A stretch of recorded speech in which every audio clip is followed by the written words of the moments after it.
उत्तराधिकारी थे आ गए थे, वैसे आपके मरने से पहले आपका उत्तराधिकारी जो है वो आ जाएगा। तो हमें गुरु के वचन पे पूरा विश्वास है, जिस दिन वो उत्तराधिकारी आ जाएगा उस दिन उसको तिलक कर दूंगा, ये सब आश्रम उसको सब मिल जाएगा। वो अपना जो इतना ही नहीं, मैं मेरे अपने पेंशन और फंड का भी पैसा है जो करीब 50-60 लाख रुपए, करीब 1 करोड़ के आसपास है, वो भी मुझे अपने बच्चों को नहीं देना है। वो मेरा जो आश्रम का उत्तराधिकारी आएगा वही पाएगा, वो भी वही पाएगा। अब वो कौन है अभी तो मेरी निगाह में कोई नहीं आया है, जिसको लिखा होगा जो कोई ने कहा है तो वो बात गलत नहीं होगी, वो आएगा पाएगा।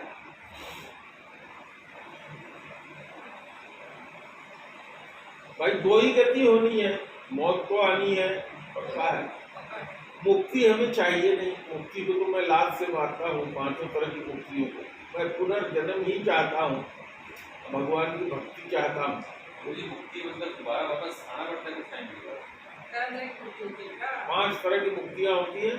जो मुक्त हो जाता है वो फिर वापस नहीं आता। जैसे ये बाबा देखो मुक्ति चाहता है, ये कहता है मैं 7 आवरण को भेद करके मैं जाना चाहता हूँ। 7 आवरण को भेदने के लिए ये बाबा जो है, यद्यप इनका अधिकार मुझे खोलना नहीं चाहिए, लेकिन ये जो दिन भर तपस्या करते हैं वो इसीलिए करते हैं कि जो 7 आवरण है प्रकृति के, इसको भेद करके ये भगवान के पास गोलोक धाम में जो है जा सके। गोलोक धाम में जो लोग जाते हैं 2 तरह के लोग होते हैं। एक तो लोग मुक्ति पा करके जाते हैं, एक उस तरह के लोग होते हैं जो भगवान की भक्ति पा करके जाते हैं। तो भगवान की जो भक्ति होती है, जो सगुण उपासक होता है, भगवान अपने यहाँ उसको रखते नहीं। प्रेमा भक्ति वाले भी जो लोग होते हैं, ये हमारे बाबा जी नहीं जानते हैं, लेकिन मैं अभी खोल के बता दे रहा हूँ। भगवान के जो उपासक होते हैं, सगुण उपासक होते हैं, वो भगवान के पास चले जाएंगे, वहाँ मतलब उनके गोलोक धाम में चले जाएंगे। लेकिन अगर आप प्रेमा भक्ति चाहते हैं तो भगवान आपको फिर से भेजेंगे धरती पर, क्योंकि धरती ही एक ऐसी जगह है जहाँ आप आकर के भक्ति कर सकते हैं।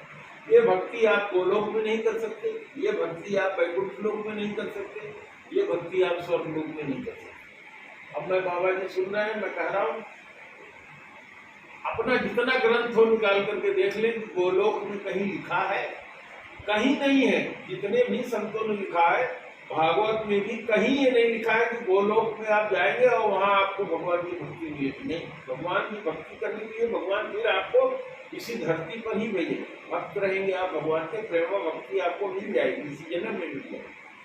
लेकिन गोलोक आप जाएंगे, गोलोक जाने के बाद फिर भगवान कहेंगे अगर मेरी प्रेमा भक्ति चाहते हो, मेरी पूजा करना चाहते हो, तो वो धरती पर ही संभव है और दूसरी जगह नहीं। हर लोक का अपना अपना नियम। वहां 5 तरह की मुक्तियां होती हैं। सायुज्य मतलब जो सायुज्य मुक्ति पाता है वो भगवान में ही मिल जाता है, भगवान की आत्मा में वो जाकर के मिल जाता है, फिर कभी वो पैदा नहीं होगा। पूछ रहा है तो मैं बता दे रहा हूँ। सायुज्य मुक्ति, सालोक मुक्ति। सालोक मुक्ति का ये हुआ कि जैसे भगवान अपने लोक में रहते हैं, उन्हीं के लोक में आप इतना पुण्य करोगे, उनकी कृपा मिल जाएगी, भक्ति मिल जाएगी, तो वहां उसी तरह उन्हीं के लोक में निवास करोगे। वो सालोक की मुक्ति होती है। साष्टी मुक्ति तीसरे तरह की होती है। वो मुक्ति कहलाती है कि जैसे भगवान अपने ऐश्वर्य का उपयोग करते हैं, भगवान के 6 ऐश्वर्य हैं, भगवान अपने ऐश्वर्य का उपयोग करते हैं, भगवान की कई तरह की शक्तियां हैं, वो दूसरा विषय हो जाएगा। तो भगवान जैसे अपने ऐश्वर्य का उपयोग करते हैं, वह भक्त जो मुक्त होगा वो साष्ट की मुक्ति पाएगा, वो उस ऐश्वर्य का उपयोग करेगा। सायुज्य मुक्ति, साष्ट मुक्ति, सालोक मुक्ति और अगली क्या है? सामीप्य मुक्ति। सामीप्य मुक्ति हो जाएगी, हर समय भगवान के पास आप रहोगे, लेकिन फिर आप जन्म लेके नहीं आओगे, वहां आप भगवान की भक्ति नहीं कर पाओगे। तो वहां आप रहो, भगवान की भक्ति करोगे, भगवान जहाँ जाएंगे वहां आप सामीप्य मुक्ति में जाओगे। और 5वीं मुक्ति होती है जो नहीं, 5 4 ये हो गई। 5वीं होती है जो गौतम बुद्ध को मिली थी, उस दिन मैं बता रहा था। 5वीं तरह की वो मुक्ति होती है, वो कौन परम पद। 5 तो आपने महाराज बता दी। साष्टी, सामीप्य, सालोक्य, सालोक 4 हो गया। अब 5वां ये जो है वो इसको कहलाते हैं पांचवी तरह की जो मुक्ति होती है ये होती है कि मतलब फिर उसको जन्म मरण करके आना नहीं होता। वो जब चाहे वहां से तब किसी भक्त की सेवा करने के लिए या संसार में जन्म लेकर के आएगा। और जैसे लोगों को धर्म के पथ पर चलना है या चलना है, कैवल्य मुक्ति, पांचवी मुक्ति कैवल्य मुक्ति। कैवल्य मुक्ति सबसे कठिन मुक्ति है, बहुत कम मिलती है। ये कैवल्य मुक्ति जो पाते हैं उनको, उनके पास ये अधिकार होता है कि गोस्वामी जी ने लिखा है कि कैसे बहुत कठिन कैवल्य परम पद, तो वो कैवल्य परम पद जो पाते हैं उनको ये अधिकार होता है, विशेषाधिकार होता है। ये अधिकार भगवान का है, लेकिन उनका विशेषाधिकार होता है कि वो वहां से देखें कि हमें भारत में जाना चाहिए कि हमें पाकिस्तान में जाना चाहिए। जहाँ जाएंगे वहाँ जन्म लेंगे या वहाँ किसी संत के रूप में या किसी उस तरह के करके लोगों का उद्धार करने के लिए अपने विचार से वो आगे बढ़ सकते हैं। इस तरह की मुक्ति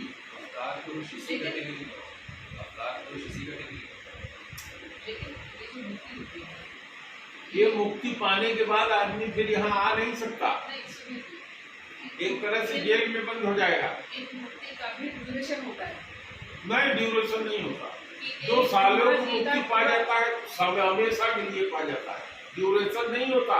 जैसे एक कल पूरा ब्रह्मा जी का जब ना ना ना ना ना ना वो जो कल पूरा होता है उसमें जाने वाले जो पाप और पुण्य किए रहते हैं, जो स्वर्ग में जाते हैं वहां से लौट के आते हैं। और जो देवता बनते हैं वो जब ब्रह्मा का एक दिन पूरा होता है, जो बहुत पुण्य किए रहते हैं देवता हो जाते हैं, वो देवत्व से धरती में आ जाते हैं। लेकिन मनुष्य का शरीर नहीं मिलता, कुत्ते बिल्ली या किसी और अधोगति के शरीर में वो यहाँ आ जाते हैं, वो दूसरी चीज। लेकिन जो मुक्त हो जाता है, मुक्त हुआ आदमी, मुक्ति एक अलग चीज है और जीवन मुक्त एक अलग चीज है। जीवन मुक्त क्या होता है? अब आगे जन्म नहीं होगा, हम इतना पुण्य और इतना सब कुछ कर चुके हैं, लेकिन अभी इस बात का चांस है कि अगर कोई चीज गड़बड़ हो जाए तो हमें मुक्ति नहीं मिलेगी, हमें लटक जाना पड़ेगा। जैसे राजा भरत के साथ हुआ था, वो हिरण में लटक गया था, हिरण में लटक गए और उसके बाद फिर तो ब्राह्मण के घर में पैदा हुए, फिर उसके बाद रघुगण को उपदेश दिया, फिर उसमें जाकर के वो मुक्ति पाकर के ऊपर गए। तो जीवन मुक्त और मुक्त में अंतर है। जीवन मुक्त होता है कि उसका थोड़ा समय बचा हुआ है, बहुत सावधानी से अपने जीवन को बिताता है कि मुझे वो मिल जाए। लेकिन जो भगवान के भक्त होते हैं, जो भगवान की घंटी बजा के पूजा करते हैं, जो भगवान के सगुण उपासक होते हैं, 2 तरह के भगवान होते हैं, सगुण और निर्गुण। जो निर्गुण उपासक है वो ये सब मुक्ति उक्ति सारी चीज वही चाहता है, वो चाहता है कि आवागमन खत्म हो जाए, ये सब खत्म हो जाए। लेकिन जो सगुण उपासक है, सगुण उपासक मोक्ष नहीं। सगुण उपासक जब भागवत में आया है, भरत के पिताजी का क्या नाम था? 100 बच्चे उनके पैदा हुए थे, ऋषभदेव जी। जब ऋषभदेव जी की कथा भागवत में आती है, ऋषभदेव जी के पास 6 मुक्तियां आई और उन्होंने मारा लाभ से कुछ 85 करके शब्द उसमें आया है भागवत में। भाग जाओ तुम 85 डाकनी, तुम्हारी मेरे पास आवश्यकता नहीं है। उन सबों ने कहा कि हम मुक्ति हैं, आपके पास आए हैं आपको मिलने के लिए, आपको ले चलने के लिए। उन्होंने कहा मुक्ति की मुझे आवश्यकता नहीं। इसी तरीके से जितने भी सगुण उपासक हैं, भरत जी ने कहा धर्म न अर्थ न काम रुचि पद न चहो निर्माण, बार बार प्रभु राम पद यह वरदान नयान। तो जो भगवान का सगुण उपासक है वो जन्म मरण नहीं चाहता है, प्रभु मुझे जन्माइए मारिए, लेकिन आपकी जो प्रेम की भक्ति है वो मुझे जो है मिली। प्रेमा भक्ति आपसे मैं प्रेम करता रहूं, आपकी प्रेमा भक्ति हमको जो है वो मिलती है। उसको और कुछ नहीं चाहिए, न परिवार चाहिए, न धन चाहिए, न रुपया चाहिए, न पैसा चाहिए। वो केवल भगवान से प्रेम करता रहे, उनकी भक्ति करता रहे, भगवान की सेवा करता रहे, भगवान की भक्ति जो है उसको जो है तो मिली है। बस वो प्रेमा भक्ति बहुत कठिन होता है। श्रीमद् भागवत इसीलिए लिखा गया कि ये जो 5 मुक्तियां हैं उनसे ये अलग है। भगवान की जो प्रेमा भक्ति पाते हैं वो कहाँ आके पैदा होते हैं? वो पैदा होते हैं वृंदावन में, वो पैदा होते हैं द्वारिका में। यहाँ वृंदावन और मथुरा में भी अलग अलग जगह है। जैसे जो भगवान का गोकुल में भगवान का प्रेम था, वहाँ बिल्कुल भगवान की ऐश्वर्य शक्ति बिल्कुल नहीं गई है। गोकुल में कोई ऐश्वर्य शक्ति भगवान की नहीं गई। भगवान का वहाँ क्या रहा है, उनके माँ बाप और सारे लोग जो उनकी सेवा करते रहे, उनको अपना मानते रहे, वो सारा का सारा वो सब भाव और गुण बना था। वहाँ से जब वो गोकुल से चल करके आए हैं नंदगांव में, तो नंदगांव में एक बार इनकी माता जो है जब डंडा लेकर के गई मारने के लिए, तो उन्होंने इसे रोते हुए मुंह खोला और उनके मुंह में जो है डर गई वो, उन्होंने मुंह में सारा ब्रह्मांड देखा, तो वो ऐश्वर्य जो है आ गया था। फिर भगवान को लगा कि माँ डर क्यों गई, उन्होंने विचार किया, ओ मेरी ऐश्वर्य शक्ति आ गई, डरा दिया। तुरंत उन्होंने माया का प्रभाव करके यशोदा मैया को भुलवा दिया। तुरंत उनको लग गया कि नहीं नहीं मैंने कुछ सपना देखा होगा या कुछ ऐसे देखा होगा, तुरंत भूल गई वो, और फिर डंडा लेकर के उनको लेके गई बांधा। तो इस तरीके से यहाँ गोकुल में, बरसाना में, वृंदावन में वो स्थान है जहाँ भी भगवान ने अपना ऐश्वर्य नहीं दिखाया। मथुरा में उनका थोड़ा ऐश्वर्य है। मथुरा में जब जाते हैं कंस को मारते हैं, अपना ऐश्वर्य दिखाते हैं, अपने प्रभाव से अपने नाना को हुसैन को फिर से राजा बनाते हैं। और जब 18 बार वो आक्रमण करता है, 16 बार 18 बार, तो सारे ग्वाल बालों को अपने लोगों को लेकर के द्वारका चले जाते हैं। द्वारिका के जो श्री कृष्ण हैं उनमें ऐश्वर्य ही ऐश्वर्य, ऐश्वर्य ही ऐश्वर्य, करुणा प्रेम ये सब वहाँ खत्म हो गया है। वहाँ उन्होंने छोड़ दिया वो सब, खाली ऐश्वर्य, दुष्टों का नाश करना, ऐश्वर्य को दिखाना और सारा कार्य, इसीलिए इस जगह को छोड़ दिया। जो भगवान की प्रेमा भक्ति पाते हैं वो वृंदावन में, बरसाना में, मथुरा में, गोकुल में, नंदगांव में, यहाँ चाहे किसी भी रूप में आ जाते हैं, वो फिर से मनुष्य होकर के पैदा हो जाएंगे, गाय होकर पैदा हो जाएंगे, जैसे भगवान की भक्ति उनको मिली रहे, मनुष्य ही रहे। लेकिन मनुष्य ही होकर के पैदा होता है, जब तक कि बहुत ज्यादा कोई ऐसे काम ना करे, जैसे मनुष्य फिर नहीं होगा। कबहू करुणा हमारे की शास्त्र में कुछ आप बोलते हैं ना, उसके लिए प्रमाण रहता है, जो रंग में आया वो नहीं बोला जाता। जैसे आपने पहले भी एक बात की कि वहाँ से भी नीचे आ जाते हैं, तो आप प्रमाण बताइए। तो आपने फिर कहा कि नहीं ऐसा नहीं होता, तो प्रमाण करुणा नर देहि हेतु बिन हेतु सनेहि। महाराज जी जो बता रहे हो प्रमाण से ही बता रहे हैं। भगवान जैसे देखो 85 लाख योनि होती है, उसमें घूमते भगवान एक बार जो है मनुष्य का शरीर दे देते हैं। मनुष्य का शरीर भगवान एक बार देते हैं, हर एक जीव को, जितने भी जीव हैं सबको एक बार मनुष्य का शरीर देते हैं। जैसे कहते हैं कि गाय के बाद जो है मनुष्य का शरीर मिलता है, गाय ऐसी हुई, इसीलिए गाय की पूजा होती है। ठीक कह रही हैं आप, गाय के बाद मनुष्य का शरीर मिलता है। पीपल का वृक्ष और बरगद की वृक्ष होने के बाद मनुष्य का शरीर मिलता है, इस तरह के प्रमाण वेदों में है। लेकिन इस तरह का प्रमाण कतई नहीं है जो ये आपसे कह रहे हैं कि आदमी कोई मुक्त हो गया हो और फिर से उसका पीरियड खत्म हो गया हो, धरती पे आवे। ये नहीं। हिंदू धर्म की जो माइकोलॉजी का जो फिलॉसफी है उसमें यही है कि एक बार में मुक्त हो गया वो फिर पैदा नहीं। यहाँ भारत में मुक्ति को लेकर के इतना क्यों बढ़ावा दिया जाता है? ये केवल हिंदू धर्म में मुक्ति को लेकर के लोगों में उतावलापन है, बाकी और समाज में थोड़ी। मुसलमान तो ये मानते हैं कि एक ही जन्म रहता है। मुसलमान में मुक्ति नाम की कोई चीज नहीं है, क्रिश्चियन में मुक्ति नाम की कोई चीज नहीं। वो मानते हैं जब सृष्टि समाप्त होगी तो सब अपनी कब्रों से निकल अपनी कब्र से निकलेंगे, भगवान आएगा वहाँ न्याय करेगा। ये बात मुसलमान भी मानता है और ये बात जो है क्रिश्चियन भी मानता है। वो कहते हैं कयामत के दिन आएंगे, जब कयामत का दिन आ जाएगा तो सब कब्र से निकलेंगे, तब भगवान न्याय करेगा। कौन 72 हूर पाएगा और कौन जो है जहन्नुम में जाएगा। है ना, खाली आइडियोलॉजी लगती है, इससे ज्यादा नहीं लगती।